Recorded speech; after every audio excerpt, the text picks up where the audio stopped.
ذہن کے اندر اچھی طریقے سے رکھیں، اسلام اعتدال کی تعلیم دیتا ہے۔ یہ نہیں کہ تم جسم کو بھول جاؤ اور یہ نہیں کہ تم صرف روح کی طرف توجہ دو، بلکہ اسلام یہ تعلیم دیتا ہے کہ تم جسم کا بھی خیال رکھو، اور اسلام یہ تعلیم دیتا ہے کہ تم روح کی بھی غذا اسے عطا کرو تاکہ ایک اچھے انسان کی حیثیت سے تم اپنی زندگی گزار سکو۔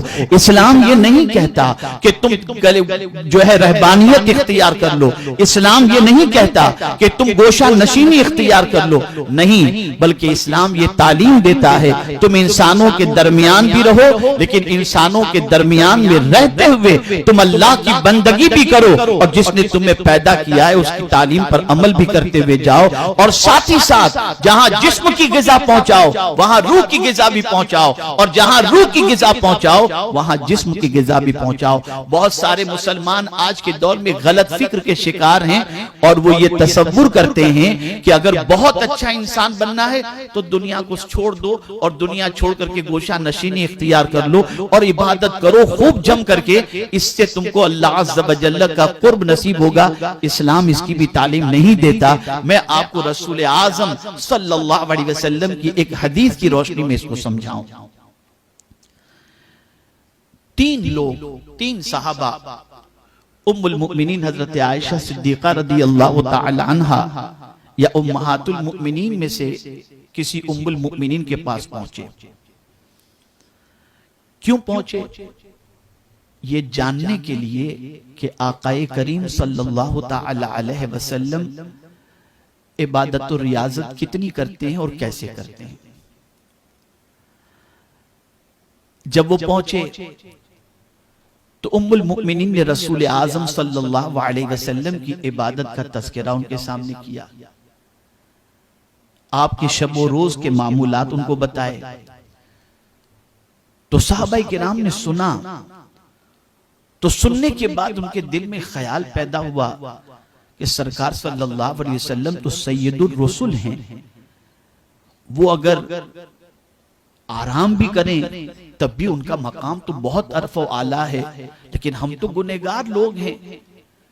تو ایک نے کہا کہ میں آج سے یہ نیت کرتا ہوں کہ میں کسی رات کو سوؤں گا نہیں، پوری رات عبادت کروں گا اور پوری رات عبادت میں اپنی زندگی گزار دوں گا۔ تو دوسرے نے کہا میں کبھی روزہ نہیں چھوڑوں گا، زندگی بھر روزے رکھوں گا۔ اور تیسرے نے کہا کہ میں کبھی شادی نہیں کروں گا، مجرد رہوں گا، اکیلا رہوں گا۔ اتنے میں حضور صلی اللہ علیہ وسلم تشریف لائے۔ دیکھیں نماز کی بات انہوں نے کی تھی، پوری رات اللہ کی بندگی کروں گا، کوئی گناہ کا کام تو نہیں کہا تھا انہوں نے۔ پوری زندگی روزے رکھوں گا، کوئی گناہ کا کام تو انہوں نے نہیں کہا تھا۔ اتنے میں آقا کریم صلی اللہ علیہ وسلم تشریف لائے اور فرمایا تم لوگ کیا بات کر رہے تھے؟ تو بتایا گیا یا رسول اللہ صلی اللہ علیہ وسلم، ایک نے کہا کہ پوری رات عبادت، دوسرے نے کہا پوری زندگی روزے رکھوں گا، اور تیسرے نے کہا کہ جو ہے وہ میں شادی کبھی نہیں کروں گا۔ اتنا سننا تھا کہ میرے آقا صلی اللہ علیہ وسلم نے جو فرمایا اسے سماعت فرمائیں۔ رسول اعظم صلی اللہ تعالی علیہ وسلم نے ارشاد فرمایا میں عبادت بھی کرتا ہوں اور سوتا بھی ہوں، میں روزے بھی رکھتا ہوں اور کھانا بھی کھاتا ہوں، اور میں شادی بھی کرتا ہوں۔ اور اس کے بعد حضور صلی اللہ علیہ وسلم نے فرمایا یہ میرا طریقہ ہے، جس نے یہ طریقہ چھوڑا وہ میرا نہیں ہے۔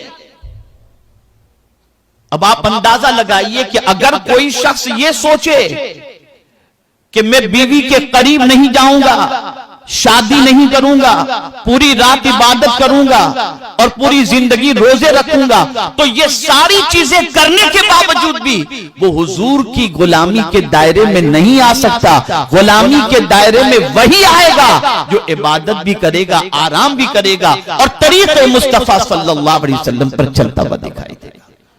اسلام نے اس طریقے سے جسم کا حق رکھا۔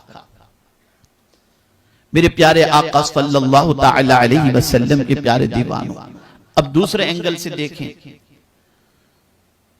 تو جسم کے حوالے سے لے لیں کہ بہت سارے لوگ یعنی اس طرح سے روحانی اعتبار سے انسان ارتقاء کی منزلوں کو طے کرنے کے لیے جسم کی فکر نہ کرے تو سرکار نے اسے بھی پسند نہیں فرمایا. نہیں، تم جسم کا حق بھی ادا کرو، اس کی غذا بھی اسے دو، اس کی خواہش بھی پوری کرو، ساتھ میں تم بندگی بھی کرو. لیکن اگر کوئی شخص یہ سوچے میں تو یار اپنی باڈی بناؤں گا، میں تو اچھی طرح سے کھاؤں گا پیوں گا، اپنی زندگی عیش و عشرت میں گزاروں گا، اور پوری توجہ صرف جسم ہی پر اگر وہ کر لیتا ہے اور مرکوز کر لیتا ہے تو اللہ کے رسول صلی اللہ علیہ وسلم کے طریقے سے وہ ہٹ جاتا ہے، اور وہ اس طریقے پر ہے جس طریقے پر چلنے کی وجہ سے اللہ رب العزت اور اس کے پیارے حبیب صلی اللہ علیہ وسلم کے قرب کی دولت سے وہ محروم ہو جاتا ہے.